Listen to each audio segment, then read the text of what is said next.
U.S. Farm Report weather is brought to you by H&S Manufacturing. Maximize baleage yield with less time and effort with the LW1100 line wrap bale wrapper. You can wrap round or square bales, and the automatic operating mode allows for a one-person operation. Time now for a check of weather. Meteorologist Matt Engelbrecht joining us this weekend. Matt, I know spring typically brings active and severe weather, but the number of tornadoes we're seeing almost daily, it seems more severe than we typically see in the spring.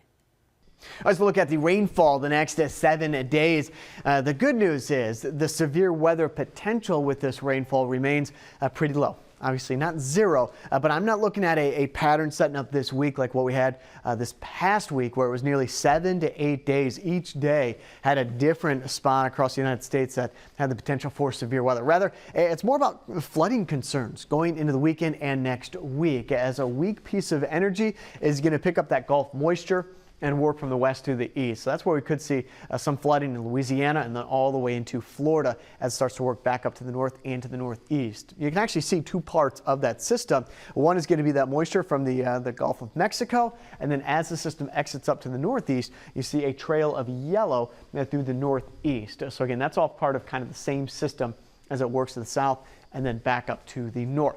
Drying things out on the west coast, and that is kind of a signal for a ridge of high pressure trying to develop not only on the west coast but working to the east as we go into next week. So I wanted to show you the flooding potential coming up on Monday. That area that we just looked at, about a 15 to 40% chance, possibly some flooding in and across those Gulf Coast states. I notice that we don't get too far into Florida and Georgia and South Carolina on Monday, but by the time we hit into Tuesday, that may be a bit of a concern.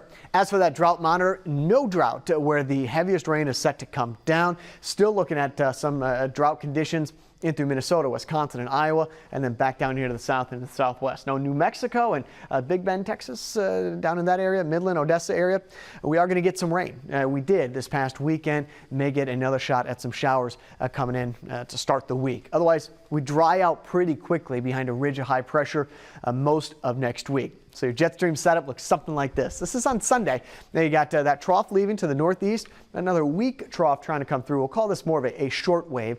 If this was any deeper and there was cold air coming in on the other side of it, we'd be talking about more severe weather across the United States.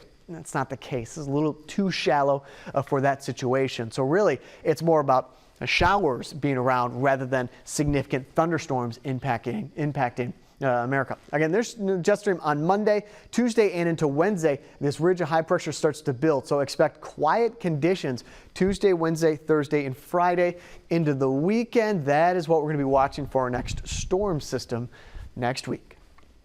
Thanks, Matt. Well, severe weather in Brazil, that fueled the grain markets earlier this week, but we're also trying to digest the latest numbers in WASDE.